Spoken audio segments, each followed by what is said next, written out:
सही प्यारे विद्यार्थियों को मेरा नमस्कार। कैसे चल रही भाई आप लोगों की पढ़ाई? उम्मीद है आप लोग 2027 के एग्जाम को लेकर जबरदस्त तैयारी कर रहे होंगे और आशा कर रहे हैं कि आप लोग इस तरीके से मेहनत करिए कि आप लोगों का जो स्थान प्राप्त हो वो यूपी और डिस्ट्रिक्ट के टॉप 10 के अंदर हो। ठीक है, बस लगातार मेहनत करते रहिए। और भाई जैसा कि हम लोग फिजिक्स के साथ साथ केमिस्ट्री का भी अध्ययन करेंगे, ठीक है, और आगे चल के कोशिश यही करेंगे कि भाई बड़ी वीडियो बने और वन शॉट एक ही क्लास के अंदर बेटा पूरा का पूरा चैप्टर आप लोगों को पढ़ा दिया जाए। ठीक है, तो आप लोग इस चीज के बारे में जरूर कमेंट करिएगा।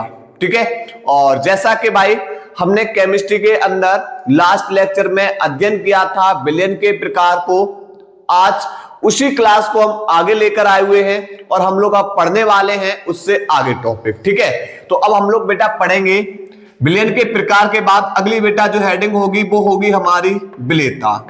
अब आपसे भाई पूछा जाएगा कि भैया ये बताओ विलेयता किसे कहते हैं। आपसे पूछा जाएगा विलेयता किसे कहते हैं, तो आप क्या लोगे?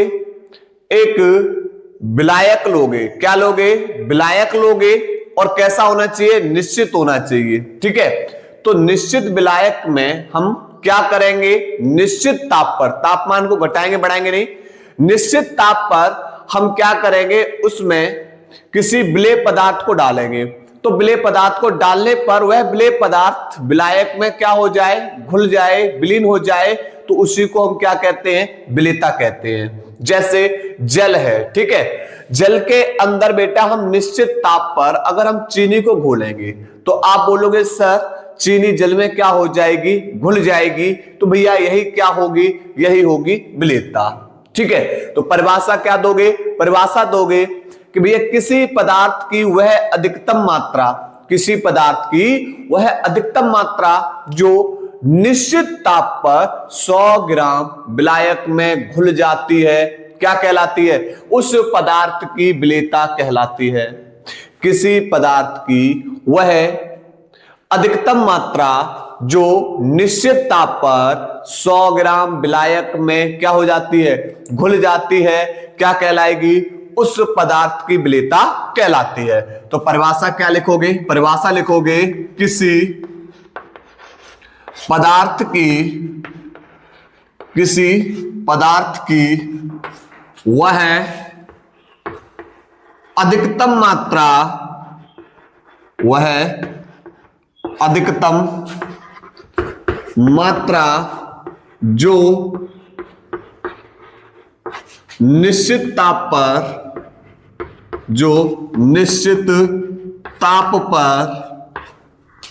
100 ग्राम विलायक में 100 ग्राम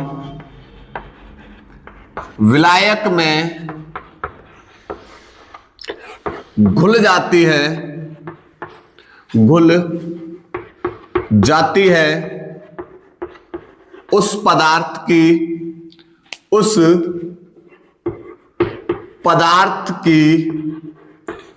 विलेयता, उस पदार्थ की विलेयता कहलाती है।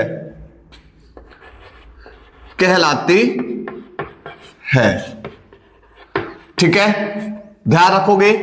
ठीक है, अब अगली जो हेडिंग रहेगी, हेडिंग है बेटा हमारी, अगली हेडिंग है भाई, वो अगली हेडिंग है गैसों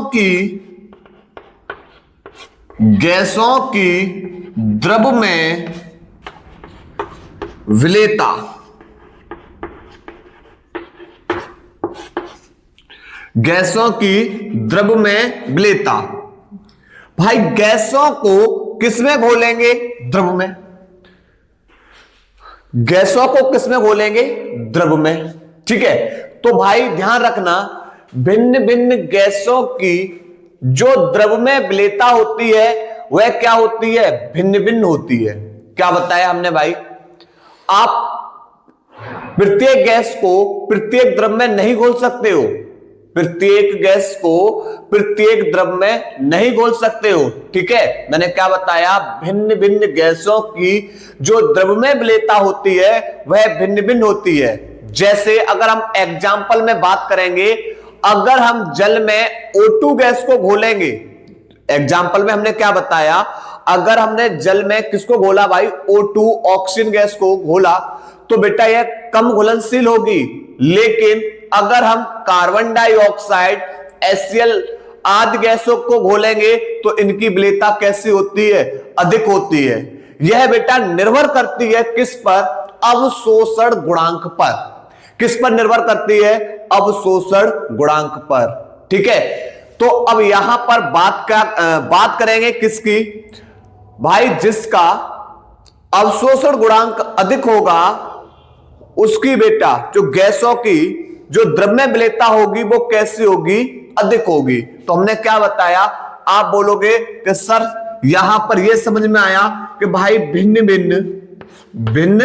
भिन्न जो गैसें होती हैं, भिन्न भिन्न गैसों की द्रव्य में विलेयता, भिन्न भिन्न गैसों की द्रव्य में विलेयता भिन्न भिन्न होती है, भिन्न भिन्न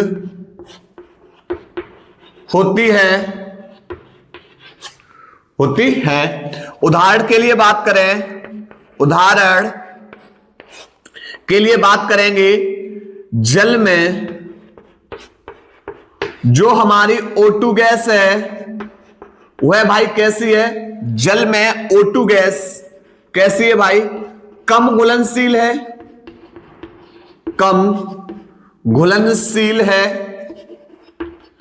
जबकि अगर हम बात करेंगे भाई, जब CO2 तथा HCl गैसें कैसी भाई, ये घुलनशील हैं। कैसी है भाई, ये गैसें तो हमारी घुलनशील हैं। ठीक है, क्योंकि भैया ये किस पर निर्भर करती हैं, ये गैसें अवशोषण गुणांक पर निर्भर करती हैं। ध्यान रखना, ये गैसें किस पर निर्भर करती हैं, अवशोषण गुणांक पर निर्भर करती हैं।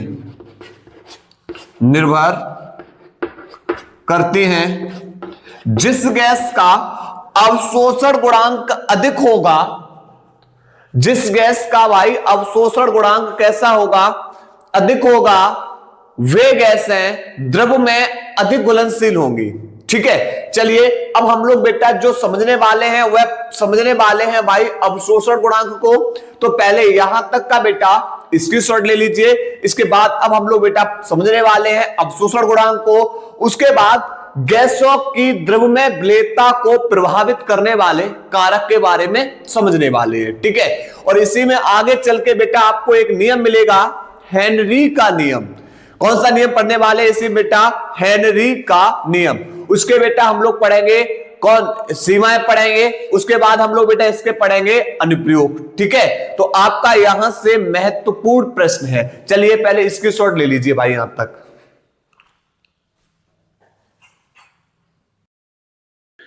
चलिए भाई, इसके बाद हम लोग पढ़ने वाले हैं अवशोषण गुणांक को। भाई आखिरकार किसे कहते हैं अवशोषण गुणांक, समझो भाई। हम क्या लेंगे, एसटीपी पर हम विलायक के निश्चित आयतन में किसको घोलेंगे, गैस को। ठीक है, किसी विलायक के निश्चित आयतन में गैस की घुली हुई मात्रा उसका क्या कहलाती है भाई, अवशोषण गुणांक। कब, एसटीपी पर, यानी निश्चित ताप व दाब पर। यानी एसटीपी का मतलब स्टैंडर्ड टेम्परेचर प्रेशर, निश्चित ताप व दाब पर किसी विलायक के निश्चित आयतन में गैस की घुली हुई मात्रा उसका अवशोषण गुणांक कहलाती है। जिस गैस का अवशोषण गुणांक अधिक होगा, जिस गैस का अवशोषण गुणांक अधिक होगा, उस गैस की द्रव्यमय विलेयता भी भाई कैसी होगी, अधिक होगी। ध्यान रखना, तो क्या लिखोगे एसटीपी पर किसी विलायक के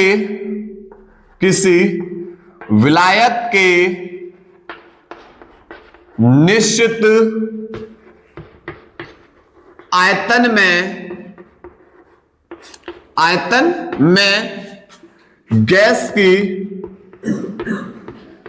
की घुली हुई मात्रा, गैस की घुली हुई मात्रा क्या कहलाती है? उसका अवशोषण गुणांक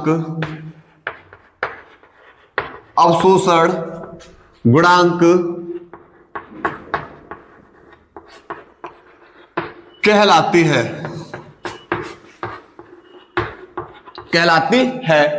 जिस गैस का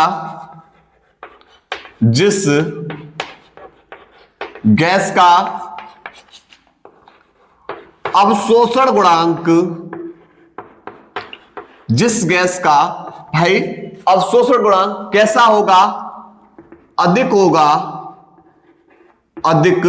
होगा उस गैस की द्रव में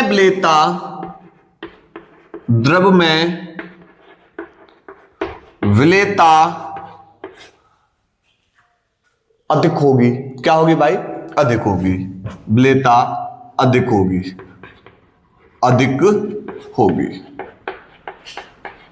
ठीक है भाई, ध्यान रखना ये कहानी किसकी हो गई? अवशोषण गुणांक की।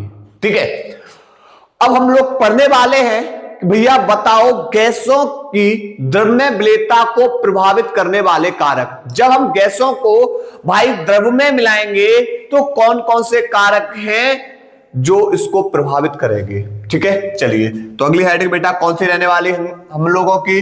अगली हेडिंग बेटा रहने वाली है गैसों की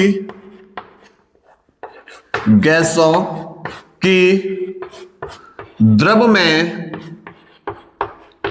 विलेयता को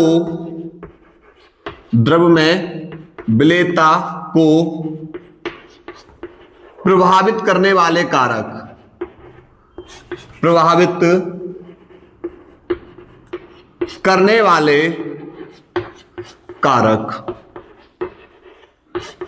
ठीक है, गैसों की द्रव्य विलेयता को प्रभावित करने वाले कारक। चलिए भाई, इसके निम्न कारक है। सबसे पहला, अगर हम पहले बात करेंगे नंबर 1, वो बेटा हम लेंगे, देखेंगे भाई गैसों की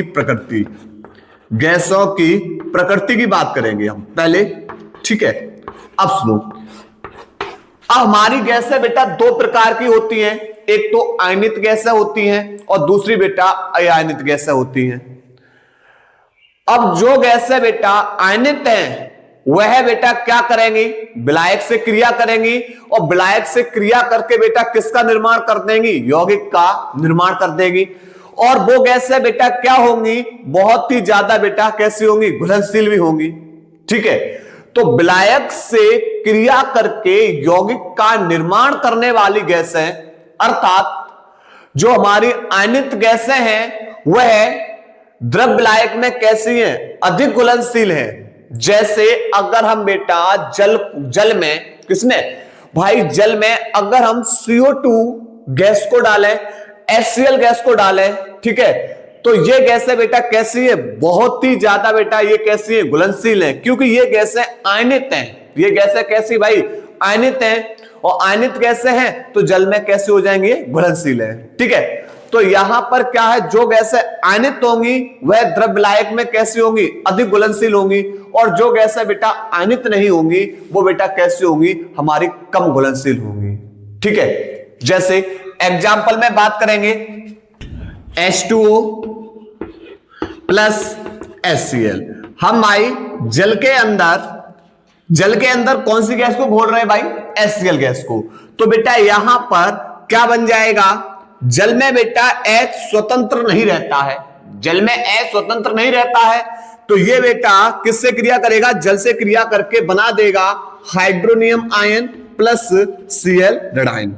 ठीक है, तो यहां पर कहानी बेटा क्लियर हो गई होगी कि भैया जो गैसें आयनित होंगी वह जल में कैसी होंगी, अधिक घुलनशील है, विलायक में अधिक घुलनशील है, ठीक है। और जो गैसें आयनित नहीं है वह बेटा द्रव विलायक में कैसी है, कम घुलनशील है, ठीक है। चलिए, और ये किस पे निर्भर कर रही है, ये निर्भर करती है अवशोषण गुणांक पर, ठीक है। तो यहां पर क्या लिखेंगे, यहां पर लिखेंगे विलायक, किसी विलायक से, किसी द्रव विलायक से, द्रव विलायक से अवक्रिया करके यौगिक का निर्माण करने वाली गैसें, यौगिक का निर्माण करने वाली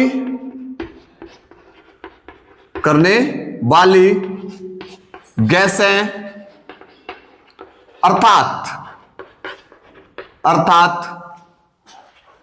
अर्थात द्रव विलायक में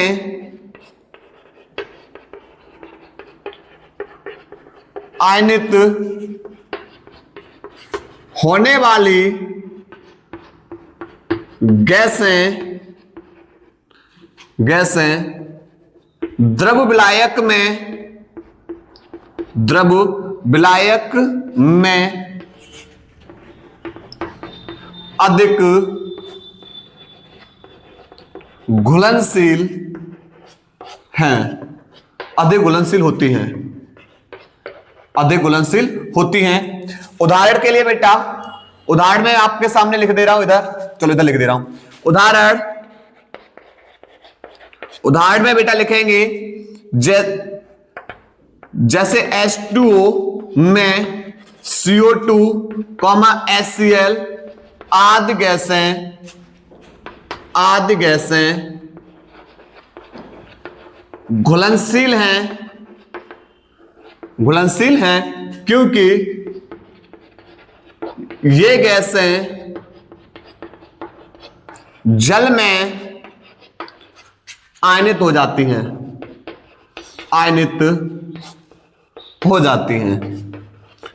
ठीक है। और एक लाइन बेटा नीचे लिख लेना, क्या लिखोगे, जो गैसें आयनित नहीं होती हैं वह द्रव विलायक में कम घुलनशील होती हैं, जो गैसें आयनित नहीं होती हैं वह द्रव विलायक में कम घुलनशील होती है। ये वाली लाइन और लिख लेना, ठीक है। चलिए, यहां तक का स्क्रीनशॉट लीजिए, इसके बाद फिर हम लोग बेटा आगे अध्ययन करने वाले हैं।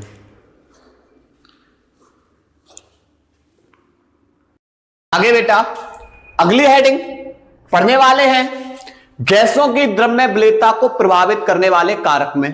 कौन सी भाई, विलायक की प्रकृति, ठीक है। अब विलायक की प्रकृति क्या है भैया, समझो। जो गैसें ध्रुवीय हैं वो ध्रुवीय विलायक में, और जो गैसें अध्रुवीय हैं वो अध्रुवीय विलायक में घुलनशील हैं। बात समझ में आई नहीं? क्या बताया, जो गैसें ध्रुवीय होंगी मतलब जो आयनित गैसें होंगी वो विलायक कौन सा होगा बेटा, आयनित, उसमें घुलनशील होंगी। और जो गैसें बेटा अनायनित हैं वो बेटा अनायनित द्रव के अंदर घुलनशील होंगी, ठीक है। ध्रुवीय गैस है ध्रुवीय विलायक में, अध्रुवीय गैस है अध्रुवीय विलायक में। जैसे अगर हम बात करेंगे एग्जाम्पल की, देखो जल हमने ले लिया बेटा CO2, क्या जल प्लस CO2 बेटा दोनों के दोनों घुलनशील है? तो आप बोलोगे सर जल बेटा हमारा ध्रुवीय विलायक है, जल हमारा कौन है भाई, ध्रुवीय विलायक है, और CO2 बेटा ध्रुवीय विलेय है, ध्रुवीय विलेय के अंतर्गत आएगा, ठीक है। इसीलिए बेटा क्या बन जाता है, इसलिए बनता है भाई सोडा वाटर। आप लोग बेटा सोडा वाटर को पिए हो आप लोग, ठीक है। तो सोडा वाटर के अंदर क्या होता है, जल में CO2 गैस होती है, ठीक है। अब जल में CO2 गैस है, ठीक है, और CO2 गैस बेटा किसका काम कर रही है, ध्रुवीय, ठीक है, ध्रुवीय विलेय का। चलिए इसके बाद बेटा अगर हम बात करेंगे दूसरा एग्जांपल, O2 प्लस बेंजीन, ये भैया दोनों के दोनों अध्रुवीय हैं। दोनों कैसे भाई, ये दोनों के दोनों अध्रुवीय हैं।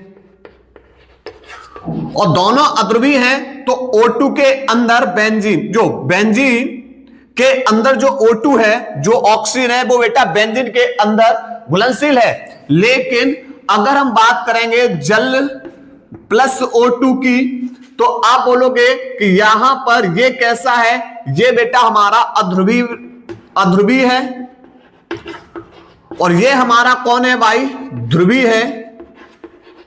ये जल हमारा कौन है भाई, ध्रुवीय है, और O2 हमारा कैसा है, अध्रुवीय है। जब ऑक्सीजन को बेटा हम जल में घोलेंगे तो जल में ऑक्सीजन कम घुलनशील होगी, ठीक है। तो मतलब यहां पर क्या है भाई, सेम, ठीक है।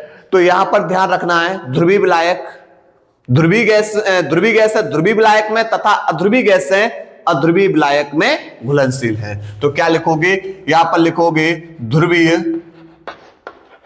गैसें ध्रुवीय विलायक में, ध्रुवीय विलायक में, तथा अध्रुवीय गैसें किसमें भाई, अध्रुवीय विलायक में घुलनशील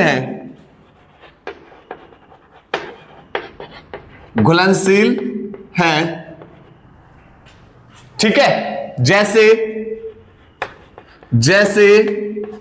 CO2, HCl आदि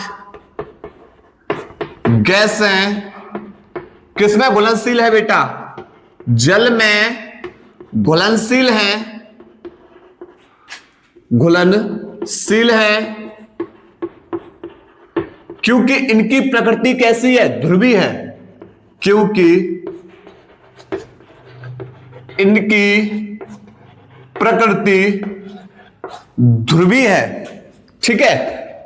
अगर हम बेटा इनको अध्रुवीय विलायक के अंदर घोलें, जैसे बेंजीन वगैरह, तो ये बेटा नहीं घुलेंगी, ठीक है। इसकी शॉट ले लीजिए भाई, यहां तक इसकी शॉट ले लो।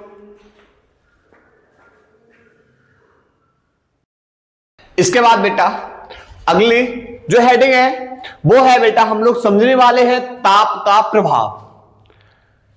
आखिरकार भैया ताप का प्रभाव क्या है। अगर हम गैसों की द्रव्य जब विलेयता कर रहे हैं और ताप में हम क्या कर रहे हैं, वृद्धि कर रहे हैं या कमी कर रहे हैं, तो क्या प्रभाव होगा समझो। ताप में वृद्धि करने पर गैसों की द्रव्यमय विलेयता घटती है। क्या बताया हमने, ताप में वृद्धि करने पर गैसों की द्रव्यमय विलेयता घटती है। क्यों, क्योंकि भैया यह एक ऊष्माक्षेपी प्रक्रम है। इससे बेटा ऊष्मा क्या होती है, बाहर निकलती है। जैसे बेटा आप जल है, जल में जब आप कार्बन डाइऑक्साइड गैस घोल रहे हो, जल में कार्बन डाइऑक्साइड गैस को तो घोल रहे हो, और भैया ताप में वृद्धि कर रहे हो, तो ताप में वृद्धि करने पर जल से कौन बाहर निकलेगी भाई, ऊष्मा बाहर निकल रही है, ठीक है। और ऊष्मा के रूप में भैया गैस, आप गैस को घोल रहे हो, लेकिन इससे बाहर कौन निकल रही है, ऊष्मा। तो ऊष्मा के रूप में भाई गैस बाहर निकलेगी, ऊष्मा के रूप में कौन बाहर निकलेगी, गैस, ठीक है। तो एक बात बताओ, गैस की जो विलेयता है वो बेटा घटी या बढ़ी, तो आप बोलोगे सर गैसों की विलेयता फिर क्या हो जाएगी, घट जाएगी, ठीक है। तो आप बोलोगे कि सर ताप में वृद्धि करने पर जो गैसों की द्रव्यमय विलेयता है वह विलेयता घटती है, क्योंकि यह एक ऊष्माक्षेपी प्रक्रम है। इसमें ऊष्मा क्या होती है, ऊष्मा बाहर निकलती है। लेकिन कुछ गैसें ऐसी होती हैं जिनको अगर हम जल में घोल दें, जिनको अगर हम क्या करेंगे, जल में घोल देंगे, तो जल में घोलने पर वह बेटा ऊष्मा का अवशोषण करती हैं। जैसे हाइड्रोजन, जैसे हीलियम, ये गैसें हैं बेटा जिन्हें हम क्या करेंगे, जल में घोलेंगे। जल में घोलने पर ये गैसें क्या करेंगी, ऊष्मा का अवशोषण करेंगी, अर्थात इनकी विलेयता बढ़ती है, इनकी विलेयता क्या होती है, बढ़ती है, ठीक है। तो क्या लिखेंगे, लिखेंगे भाई ताप में वृद्धि करने पर गैसों की द्रव्यमय विलेयता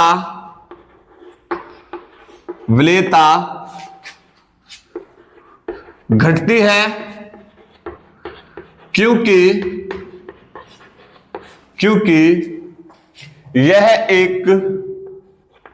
यह ऊष्मा क्षेपी प्रक्रम है। ऊष्मा क्षेपी प्रक्रम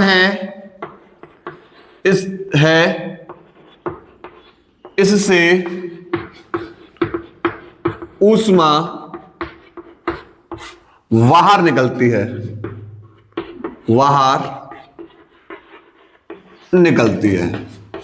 ठीक है। जैसे एग्जाम्पल में बेटा, एग्जाम्पल की बात करेंगे, उदाहरण की हम बात करेंगे भाई, तो हम CO2 गैस को किस में घोल रहे हैं? जल में घोल रहे हैं, ठीक है। तो बन जाएगा बेटा कार्बोनिक अम्ल H2CO3, ये वाला ऑक्सीजन इसके साथ भेज दो H2CO3, प्लस में बेटा बाहर होगी ऊष्मा, ठीक है। और ये जो ऊष्मा होगी वो बराबर होगी किसके? ऋणात्मक के, ठीक है। लेकिन बेटा यहां पर बात करेंगे एक नोट पॉइंट की, किसी की बात करने वाले भाई? नोट पॉइंट की। आखिरकार भाई नोट पॉइंट क्या है? नोट पॉइंट ये है, कुछ गैसें जैसे H2 गैस व हीलियम आदि, कुछ गैसें जैसे H2 व हीलियम आदि को जल में घोलने पर ये ऊष्मा का अवशोषण करती हैं, ऊष्मा का अवशोषण करती हैं,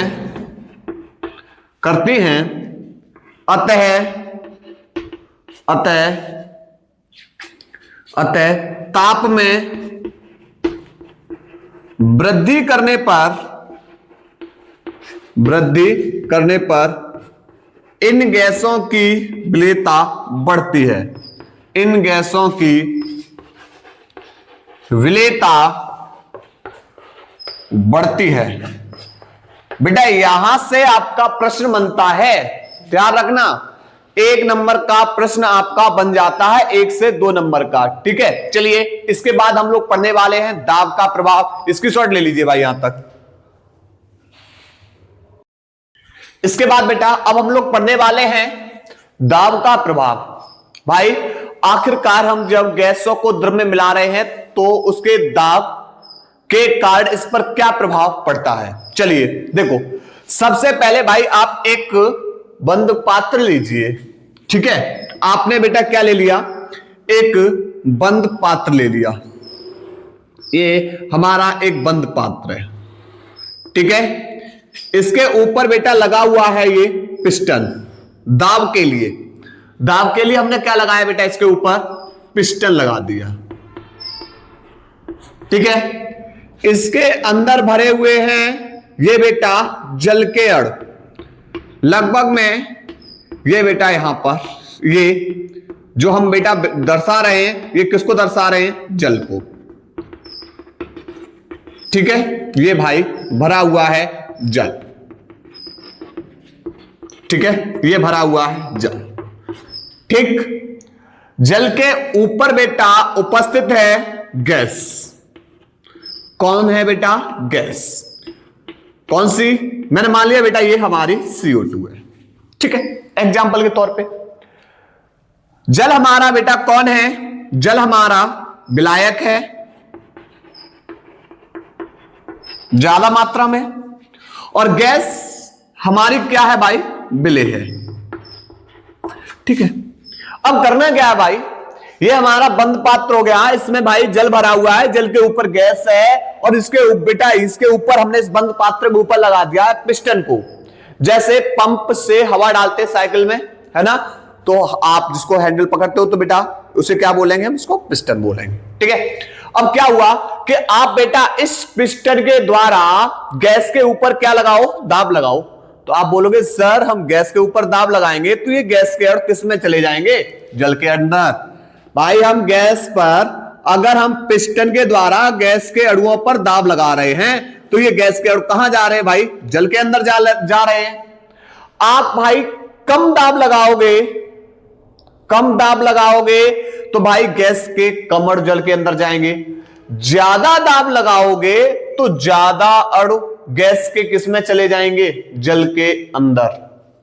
अर्थात दाब बढ़ाने पर गैसों की द्रव्यमय विलेयता भी क्या हो जाती है, बढ़ जाती है। बात समझ में आई नहीं? और इसी पर आधारित बेटा हमारा जो आने वाला टॉपिक है वह हमारा है हेनरी का नियम। ठीक है, तो आपसे पूछा जाएगा भाई हेनरी का नियम किस पर आधारित है, तो आप बोलोगे गैसों की द्रव्यमय विलेयता पर आधारित है। ठीक है, और यहां पर हम क्या लिखेंगे, क्या एक लाइन लिखेंगे कि दाब बढ़ाने पर गैसों की द्रव्यमय विलेयता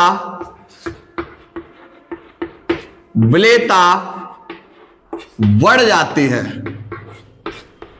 गैसों की द्रव्यमय विलेयता भाई क्या हो जाती है, बढ़ जाती है। ठीक है, बात क्लियर हुई? आप जितना बेटा कम दाब लगाओगे कम गैस के अणु आए, ज्यादा दाब लगा लोगे तो ज्यादा। ठीक है, तो बेटा ये हम लोगों ने जो अध्ययन किया है ना, वो अध्ययन किया भाई गैसों की द्रव्यमय विलेयता को प्रभावित करने वाले कारक को। ठीक है, अब उम्मीद है भाई आप लोगों को एक एक टॉपिक क्लियर हुआ होगा। और जैसा कि भाई आप लोगों को लग रहा है भाई कि हम आप लोगों के प्रति मेहनत कर रहे हैं, आप लोगों को चीजें समझ में आ रही हैं, तो आप लोग बेटा क्या करिए, बस मेहनत करते रहिए। क्योंकि हम आप लोगों के सामने आके कभी नहीं बोलते कि भाई हमारा चैनल सब्सक्राइब कर दो, ठीक है, या बेटा इसको करिए, हम नहीं आपको बोलते हमारा। ठीक है, बस आप लोग क्या करते रहिए, निरंतर पढ़ाई करते रहिए। ठीक है, चलिए हम अपनी क्लास को अब यहीं ब्रेक कर रहे हैं क्योंकि कल के लेक्चर के अंदर बेटा हम लोग पढ़ने वाले हैं हेनरी का नियम। ठीक है, तो हम अपनी क्लास को अब यहीं ब्रेक कर रहे हैं। नमस्कार।